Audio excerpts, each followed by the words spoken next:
Mesdames et messieurs, la culture a toujours été le facteur d'identification d'un peuple, d'une communauté, d'une société et j'en passe.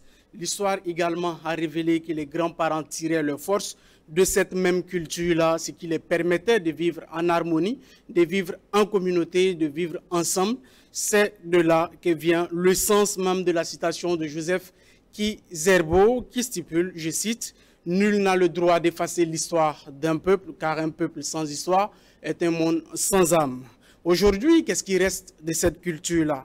Eh bien, nous en parlerons ce soir avec Naba Kambou. Il est le secrétaire général de l'association Damboura, qui signifie pérenniser la culture en langue lobi. Monsieur Damboura, bonsoir. Bonsoir, monsieur. D'accord. Alors, parlez-nous un peu de votre association. Quels sont vos objectifs? Quels sont vos domaines d'activité? D'accord. Merci déjà pour l'opportunité que vous me donnez pour parler un peu de notre association, Association Damboura. D'abord, il faut dire que l'association Damboura est née suite à un constat, parce que de nos jours, le constat est que on a l'impression que nos traditions, nos coutumes ont tendance à disparaître. D'où même le thème Damboura qui veut dire que ça ne se perd pas, que la culture lobi soit pérenne. Okay? Donc l'association Damboura intervient dans le domaine de la promotion et de la sauvegarde de la culture lobi. Donc qui parle de promotion, qui parle de culture d'abord parle même de la langue. Donc nous intervenons dans l'apprentissage de la langue lobiri, c'est-à-dire le bantare comme il existait. Et donc l'écriture et puis la lecture de la langue lobiri et aussi le parler. Ensuite, nous faisons la promotion de la musique lobi à travers les artistes, disons modernes et également les balanfoniers. Nous intervenons et nous avons également des thèmes pointus qui font l'actualité bien sûr sur la promotion de la culture lobi. Donc nous débattons sur ces thèmes-là. Voilà, nous avons un programme bien établi puisque nous avons, c'est vrai qu'il y a l'association qui est là, mais de nos jours, pour pouvoir faire passer le message comme il faut avoir certains canaux de communication. Donc sur ce, nous avons des plateformes de communication telles que des groupes WhatsApp, des groupes Telegram et des plateformes, disons des pages Facebook. Donc sur ces plateformes, nous menons vraiment une communication détaillée dans le souci d'atteindre nos objectifs. Alors, vous parlez de promotion de la langue locale. Est-ce que vous avez approché le ministère en charge de l'éducation nationale qui, bien sûr, est aussi dans cette même lancée? Pour le moment, je dirais non. Mais nous sommes dans le processus parce que l'association, disons, va avoir comment dire, une année bientôt.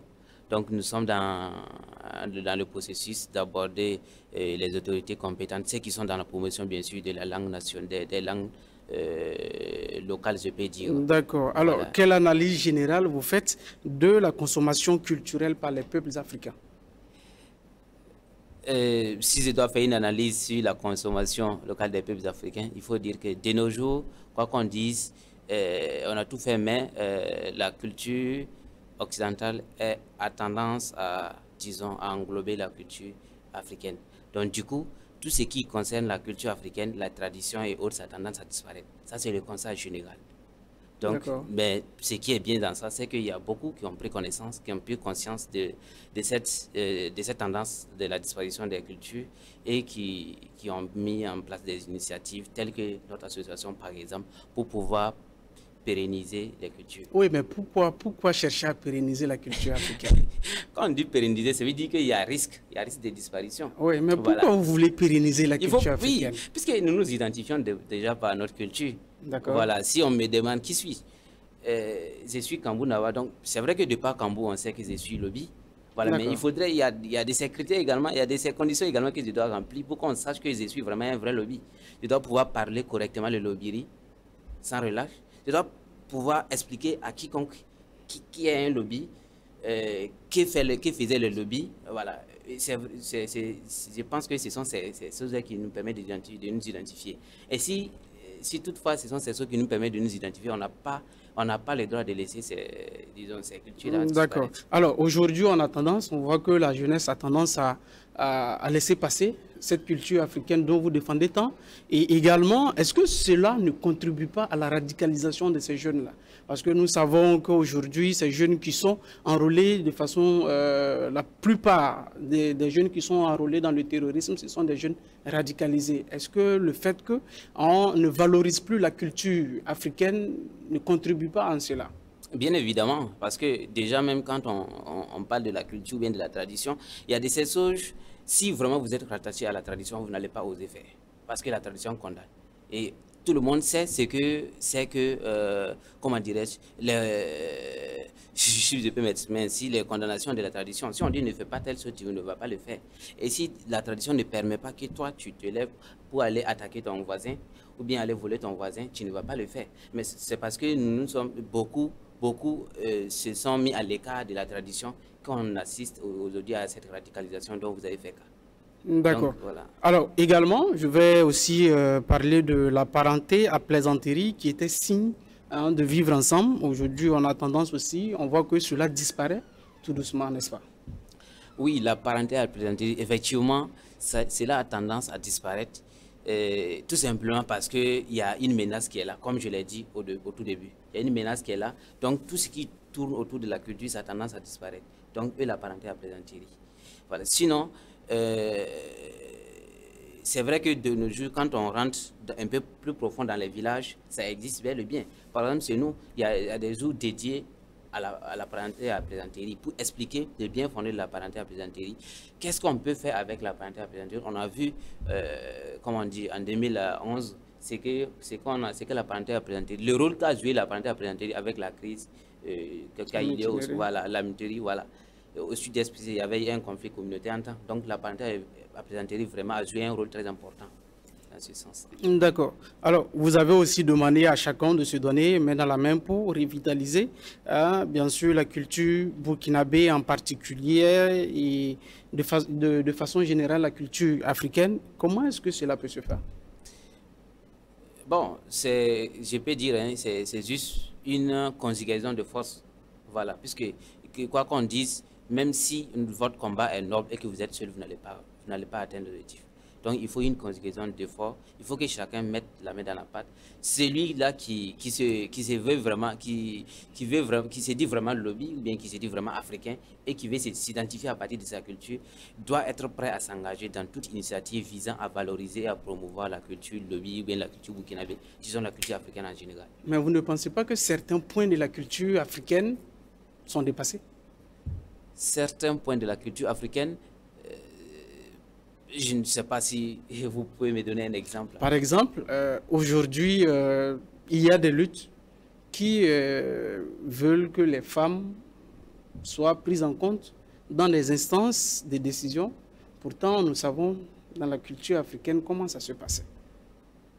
Est-ce que vous ne pensez pas qu'il y a des points, par exemple, dans la culture africaine, on parlait aussi de l'excision. Est-ce que tous ces points, on doit en revoir ou il faut toujours continuer avec ça? Là, je suis un peu d'accord avec vous. Quand on prend effectivement la culture, il y a ces pratiques, puisque nous sommes dans un monde moderne, si on peut le dire, la globalisation. Donc, il y a le brassage culturel. Donc, le fait qu'il y a un brassage culturel, il y a bien sûr certaines pratiques qu'il ne faut pas laisser, mais souvent essayer de voir avec le modernisme comment est-ce qu'il faut adapter au contexte. La fois dernière, on était à la radio rurale où on a débattu sur ce thème-là. Le modernisme, l'identité culturelle, comment est-ce qu'il faut s'en prendre. Voilà, donc c'est vrai, il y a ces pratiques qu'il faut, essayer de voir avec le modernisme, comment est-ce qu'il faut pour que ces deux trucs puissent prendre chemin. Ok. Alors, bon, vous pensez également aussi que dans cette promotion de la culture, si on doit faire un brassage culturel, est-ce que c'est pas se dénaturer également? Se dénaturer? Oui. Parce que faire le brassage, c'est-à-dire, bon, de l'à peu près, parce que c'est prendre la culture africaine, c'est prendre un peu de la culture occidentale. Est-ce que cela, c'est pas se dénaturer? Se dénaturer, je dirais, c'est trop dit. C'est trop dit, parce que la culture, ce n'est pas un seul élément qui permet, qui identifie un être humain de par sa culture. Ce n'est pas un seul élément. Déjà, même si la langue, elle est fondamentale. Voilà. Déjà, s'il y a des éléments clés qui sont là, malgré le brassage culturel, on ne se dénature pas. Voilà. Mais il y a des éléments qu'il ne faut pas perdre de vue, tels que la langue, la danse et bien d'autres choses. Quand on les perd, disons, on est aussi, du point de vue culturel, on est perdu.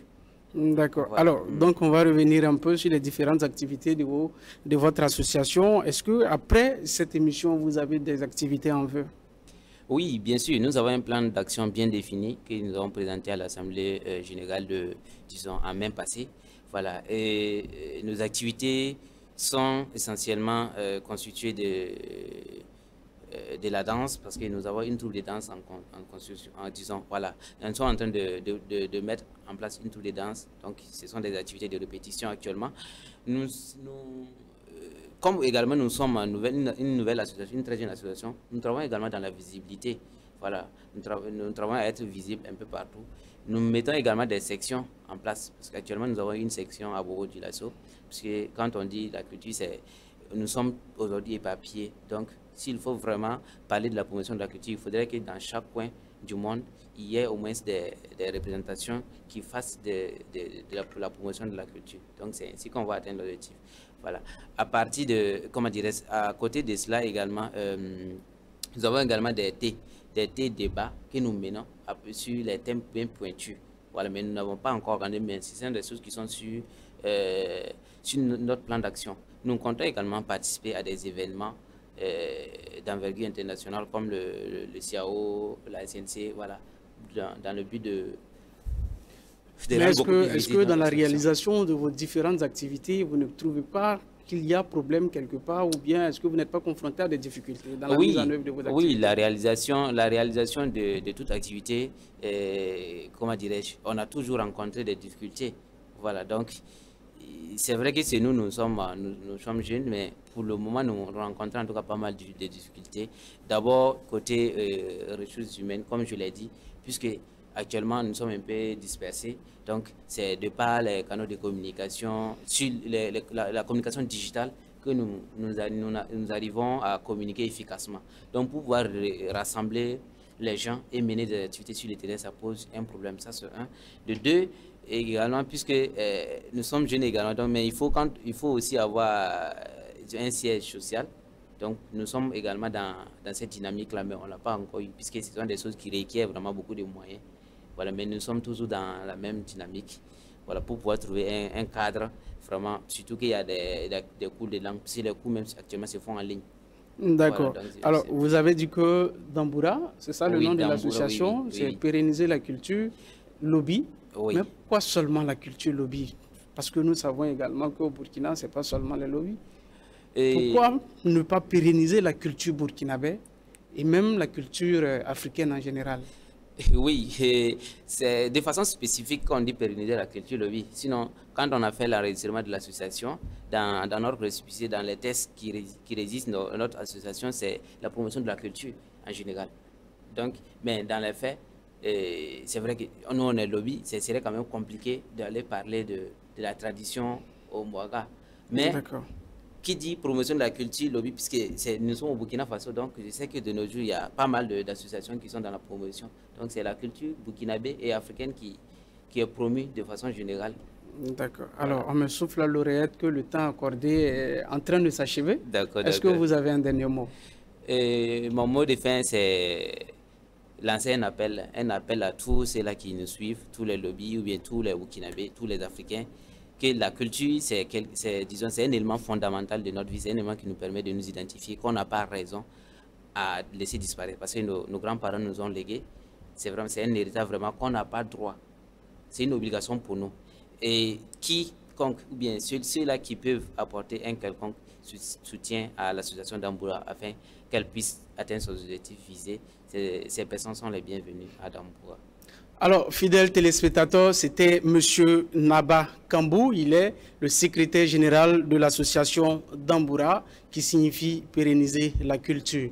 Alors, à vous, téléspectateurs qui prenez plaisir de nous suivre chaque jour, merci encore pour cette fidélité. Merci de rester toujours avec nous sur les différentes plateformes de la télévision Canal 3, que ce soit Facebook, que ce soit YouTube. Merci, merci et au revoir.